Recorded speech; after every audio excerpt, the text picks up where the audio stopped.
87,000 वर्षों के बाद जब आज महादेव के नेत्र खुले, महादेव के मुख से जो भी शब्द प्रस्फुटित हुआ, राम राम राम राम, जैसे ही राम राम की धुन निकली, भगवान शिव के मुख से आवाज निकली, माता सती दौड़ पड़ी, भगवान के चरणों में जाऊं, लौट जाऊं। आज मेरे प्राणनाथ जग गए हैं, मेरे पति देवता जग गए हैं, मेरे पति देवता जग गए हैं, मेरे अपराध को क्षमा कर देंगे।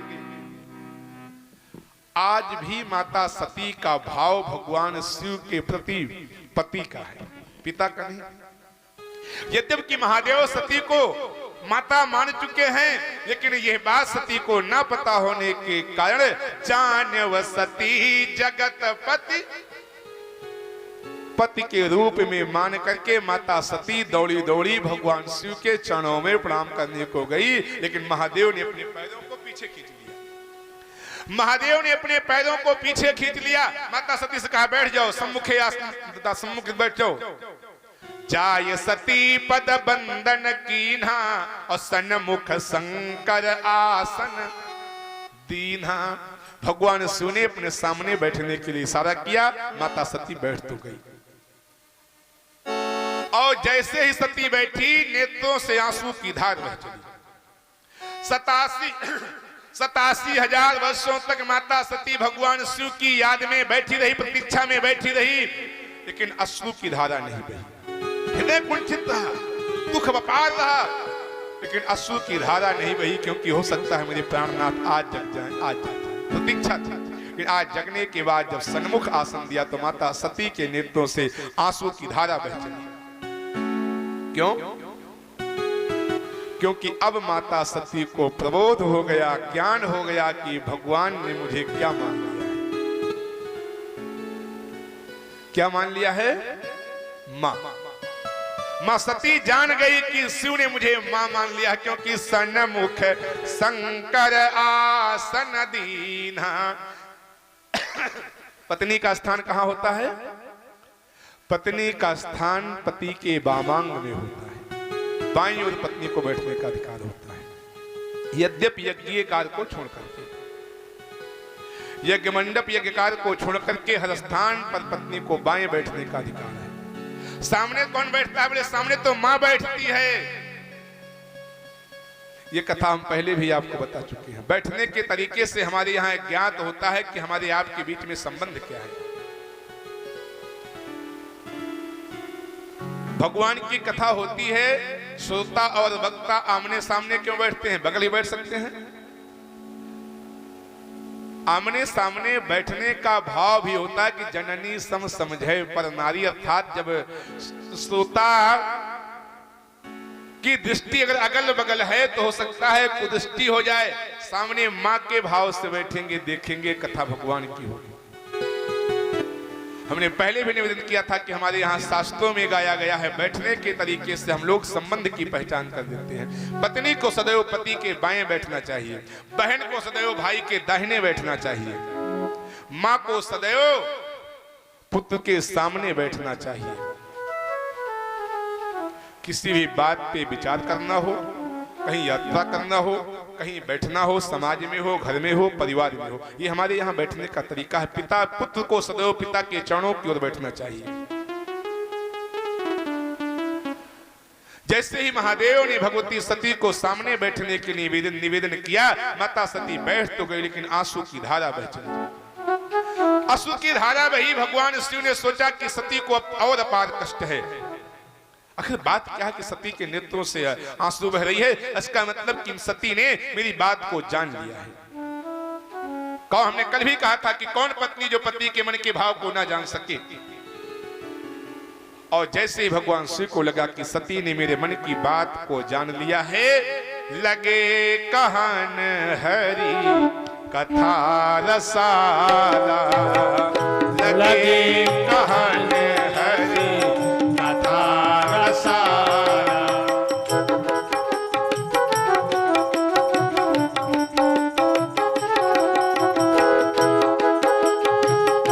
जय सिया राम, जय जय सिया राम, जय सिया राम, जय सिया राम, जय सिया राम, जय जय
युगाधिपति महाकाल भगवान की जय। भगवान शिव ने फिर वही भगवान की अमर कथा को गाना शुरू किया। लगे कहन हरि कथा रसाला। देखिए, भगवान की कथा को सुन करके कभी जी में घुटन या उबन नहीं होनी चाहिए। एक बात सुनो चाहे 10 बार सुनो, 10 बार सुनो चाहे 100 बार सुनो, भगवान की कथा सुनने के बाद कभी जी भरता है? और सुनो, जिसका जी भर जाए उसको हमारे यहां बहुत निकृष्ट जीव कहते हैं। राम कथा जे सुनत अघाही ते बिलोक थोरे जग माही।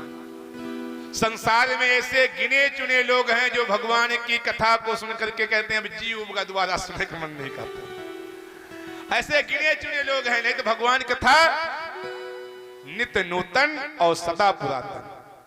हमारे संत कहते हैं कि भगवान की कथा नित्य नूतन है, सदा पुरातन है। ये कितनी भी प्राचीन हो जाए लेकिन ये नित्य नूतन था, रोज नई कथा है, रोज नई है। आप जितने बार इसको पढ़ेंगे उतने बार आपके मन में नई बात मिलेगी। सुनने की बात तो छोड़ दीजिए, पढ़ने से केवल आपको नए नए विचार आपके मन में प्रकट होंगे। ये भगवान की ऐसी कृपा, जितने बार इस कथा को सुनेंगे उतनी बार आपको नई नई बातें, जितने वक्ता से सुनेंगे उतनी वक्ताओं से नई नई बातें। इसलिए संतों ने कहा राम कथा जे सुनत अघाही और ते बिलो की थोरे जगमा। ऐसे गिने चुने लोग हैं, इसलिए महादेव ने लगे कहन हरि कथा रसाला। हे भैया, भगवान की कथा की तुलना एक फल से की गई है। कौन सा फल है वो? आम। फल तो दुनिया में बहुत हैं और बहुत बहुत महंगे, बहुत बहुत अच्छे फल हैं, लेकिन किसी भी फल से तुलना कथा की नहीं की गई। केवल भगवान की कथा की तुलना अगर की गई है तो आम से की गई है। रसाला माने होता है आम। अच्छा, क्यों की गई? आम से भगवान कथा की तुलना क्यों की गई? दुनिया का एक ऐसा फल केवल आम है, केवल एक ऐसा फल आम है जिसको आप 1000 बार मुंह में डालो निकालो, डालो निकालो, डालो निकालो और फिर भी कभी फेंकने की इच्छा नहीं होती। आपको अनार दे दिया जाए काट के ना, बड़ा महंगा कहते हैं, बड़ा महंगा है। अगर 5 बार डालो निकालो फेंक दोगे।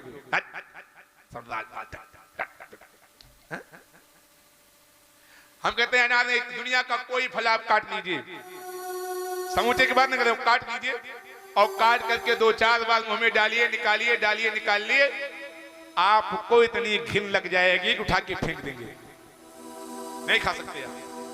कोई भी आप एक न मानो तो करके देखो, न मानो तो करके देखो। लेकिन आम एक ऐसा फल है कि चाहे जितनी बार चाटो, अठुली को चाटते रहो, चाटते रहो, चाटते रहो, फेंकने की इच्छा।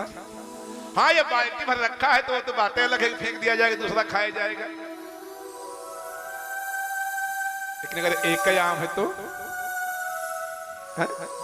बोलो बोलो, इच्छा होती फेंकने की। हम कहते हैं बाल्टी भर नहीं, बोरा भर आम आपके सामने रख दिया जाए, कुंटल 2 कुंटल आम का फल आपके सामने रख दिया जाए, फिर भी आप अठुली को बिना 10-5 बार डाले निकाले चाटे फेंकेंगे? फेंक देंगे? संभव ही नहीं है। ठीक उसी प्रकार से भगवान की कथा है। आप 50 बार सुने, निकाले कान से सुने, मुंह से निकाले, कान से सुने, मुंह से निकाले, कान से सुने, दिमाग से निकाले, लेकिन फिर भी कभी जी भरता। जरूरी ये नहीं कि आप कथा को सुन करके पूरी कथा को अपने हृदय में बैठा लेंगे, नहीं, संभव नहीं है।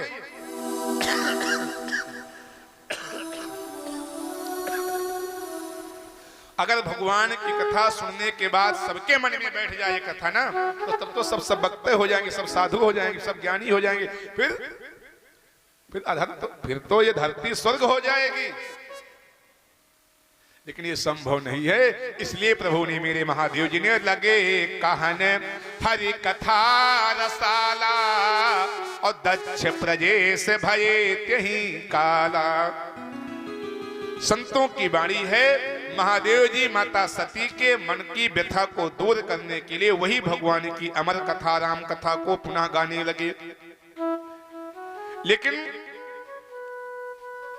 संत कहते हैं कि जब भगवान शिव माता सती को राम कथा गाने लगे, इसी बीच में जो माता सती के पिता हैं महाराज दक्ष,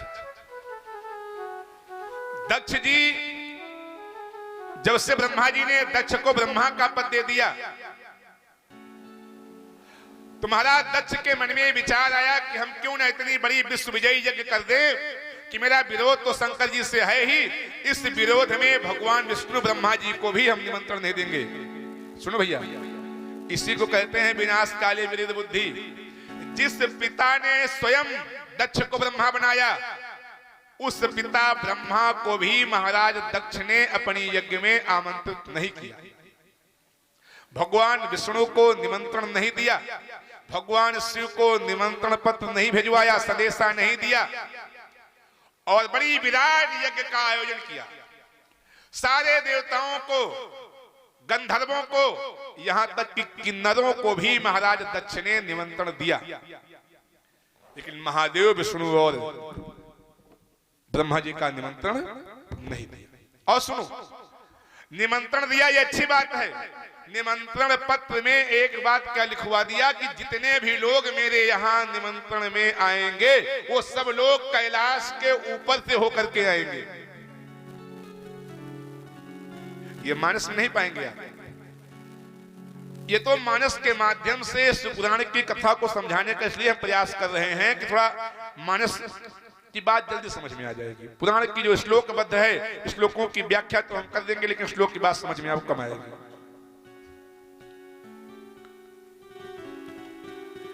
दक्ष जी का यह निवेदन था, जितने भी लोगों को निमंत्रण पत्र दिया सबको यह संदेशा दे दिया कि जितने लोग भी अपने विमान को लेकर के आएंगे वो सब लोग कैलाश पर्वत के ऊपर से होकर के आएंगे।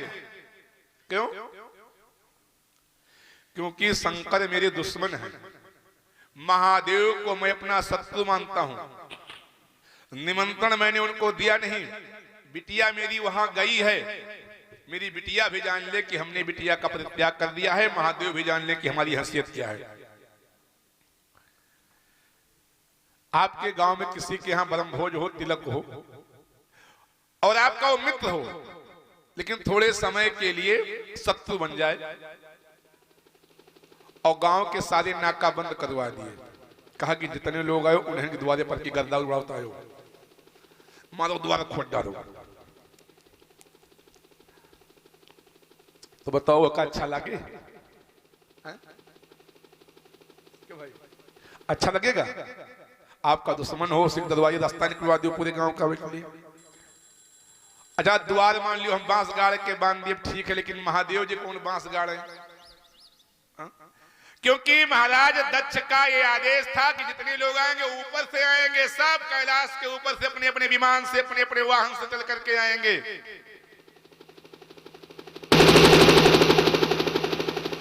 आराम से पूजने चौंक गए भैया, बोले बांके बिहारी लाल की।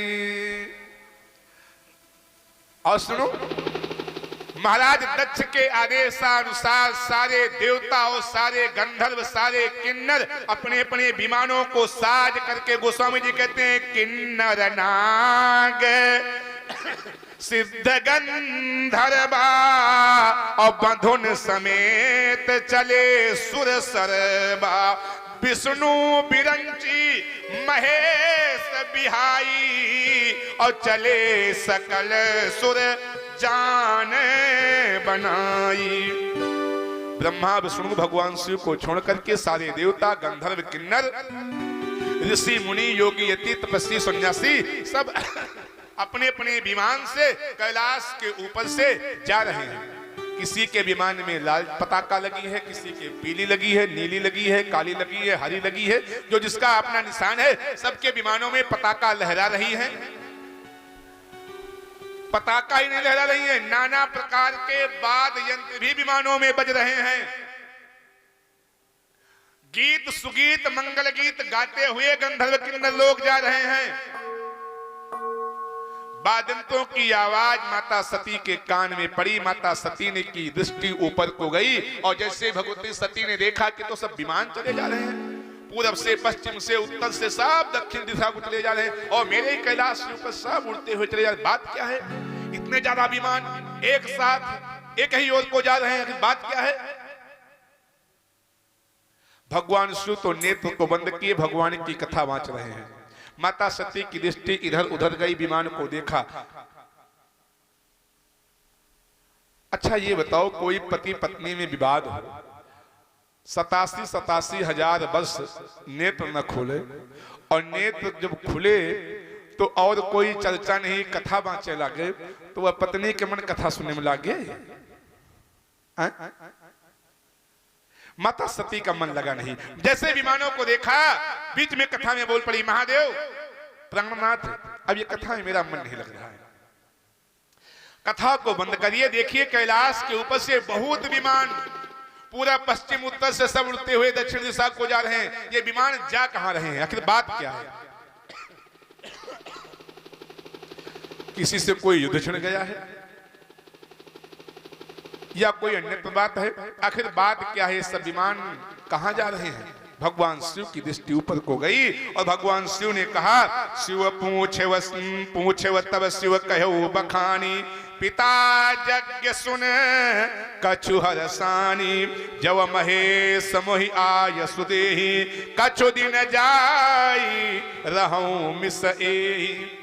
भगवान भोलेनाथ ने कहा कि सती, तुम्हारे पिता महाराज दक्ष के यहाँ बहुत बड़ी यज्ञ का आयोजन है। उसी यज्ञ में सारे देवता, किन्नर, गंधर्व, ऋषि मुनि सब अपने अपने विमान को लेकर के यज्ञ में जा रहे हैं। थोड़ा सा माता सती का मन खुश हुआ और मन ही मन में विचार करने लगी, अगर मेरे प्राणनाथ चलते तो चलते और हमको छोड़ करके चले जाते तो कुछ दिन का समय वहीं मायके में बिता देती। सब दुनिया का जो बवाल सिर पे लदा था, कम से कम कुछ सुख मिल जाता, कुछ टेंशन समाप्त हो जाती। सती ने कहा कि प्राणनाथ, महाराज दक्ष के यहाँ है यज्ञ है, मेरे पिताजी के यहाँ, हाँ हाँ आपके पिताजी के यहाँ आपके मायके में है, तो क्या आप नहीं चलेंगे? प्राणनाथ आप नहीं चलेंगे? भोले बाबा नहीं बोले। फिर सती ने कहा कि प्राणनाथ, मेरे मायके में है तो आपकी ससुराल है और ससुराल में इतनी बड़ी यज्ञ का आयोजन है, सारे देवता, ऋषि मुनि, गंधर्व सब जा रहे हैं, तो क्या आप नहीं चलेंगे? भगवान श्री धीरे से मुस्कुराए और कहा, सती कहो नीक मोरो मन भावा, लेकिन यह अनुचित नहीं नेवत पठावा। मेरी भी बड़ी इच्छा थी, क्योंकि ससुराल में यज्ञ हो रही है और ससुराल जाने के लिए किसके मन में खुशी नहीं होती, लेकिन सती तुम्हारे पिता महाराज दक्ष ने हमारा निमंत्रण पत्र भेजा ही नहीं, मुझे न्योता ही नहीं दिया, कैसे चलूं? सती जी ने कहा, नहीं ऐसा नहीं हो सकता है। देखिए भाई, दुनिया में माताओं को कहीं जाने को मिले ना जाने को मिले चल जाएगा, लेकिन मायके में अगर कोई बात हो, कोई कार्यक्रम हो और ना जाने को मिले तब तो कहो चूल्हा ना बड़े घर में हफ्ता खाना। और सुनो, मान लियो भोजन बनोबे करें मारे एक डर बस, तो कहो दाली में पानी रहे, सब्जी में नमक रहे, रोटी जरिन बरी रहे, चावल गीले ढील रहे, और मान लो हमारे दाम कहो कि कह रोटी कहे जरी है, क्या करी आज तेज हो गए तो